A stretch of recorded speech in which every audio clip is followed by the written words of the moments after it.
Hello friends, আজ আমি তোমাদের সাথে কোনো হেয়ার কেয়ার বা স্কিন কেয়ার শেয়ার করব না। আজ আমি তোমাদের সাথে শেয়ার করব আমার মায়ের হাতের একটা সুন্দর রেসিপি। চলো দেখে নিই।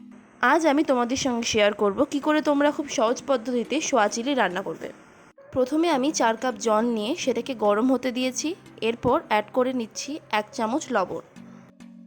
এরপর আমি 250 গ্রাম মতন সোয়া চাং অ্যাড করে নিচ্ছি।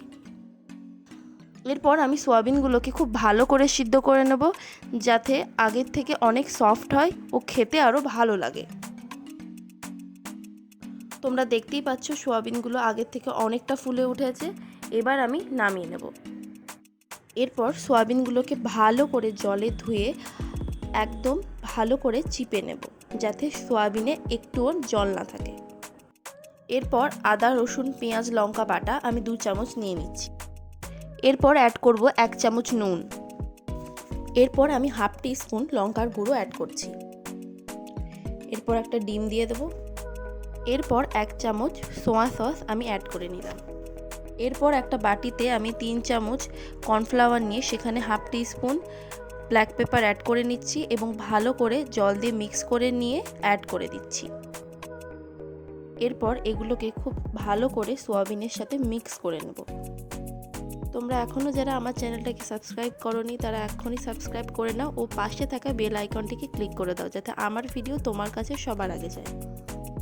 আমি এখানে আমার সোয়াবিনের পরিমাণ মতন সমস্ত মশলাগুলো অ্যাড করেছিলাম। তোমরাও কিন্তু যত পরিমাণ সোয়াবিন নেবে তার আন্দাজে সমস্ত মশলাগুলো অ্যাড করবে। এরপর একটা কড়াইতে আমি কিছু পরিমাণ তেল নিয়ে সেটাকে গরম হতে দেব। এরপর মশলা মাখানো সয়াবিনগুলো আমি এক এক করে তেলে ছেড়ে দেব। এরপর আমি সয়াবিনগুলোকে খুব লাল করে ভালো করে ভাজতে থাকবো। তোমরা দেখতেই পাচ্ছ আমার সয়াবিনগুলোকে খুব ভালো করে লাল করে ভাজা হয়ে গেছে। এবার আমি একটা পাত্রে সয়াবিনগুলোকে তুলে নিচ্ছি। যেহেতু আমার অতটা তেল লাগবে না, তাই আমি কিছুটা তেল তুলে নিয়ে সেখানে কেটে রাখা রসুনগুলো দিয়ে দিচ্ছি। এরপর আমি হাফ ক্যাপসিকাম কেটে রেখেছিলাম সেটা অ্যাড করে নিচ্ছি এবং ভালো করে নেড়ে নিচ্ছি। এরপর কেটে রাখা পেঁয়াজগুলো আমি দিয়ে দিচ্ছি। এরপর আদা রসুন লঙ্কা পেঁয়াজ বাটা আমি 1 চামচ অ্যাড করে দিলাম।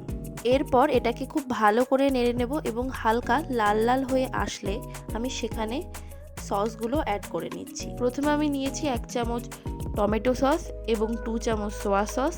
এরপর 1 চামচ চিলি সস অ্যাড করে দিলাম। এবার আমি মিশ্রণটিকে ঢেলে দিলাম এবং হালকা করে নেড়ে নিচ্ছি। যেহেতু এটা চাইনিজ রান্না, তার জন্যে সবসময় হাই আঁচেই হবে। এরপর আমি কিছুটা জল অ্যাড করে দেব। এরপর আমি পরিমাণ মতো নুন নিয়ে নিচ্ছি। এরপর ভেজে রাখা সয়াবিনগুলো আমি দিয়ে দিচ্ছি ও ভালো করে মিক্স করে নিচ্ছি।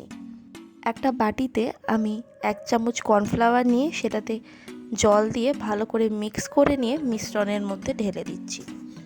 এরপর আমরা এটাকে কিছুক্ষণ হতে দেব, তাহলেই আমাদের রেডি হয়ে যাবে গরম গরম সোয়া চিলি।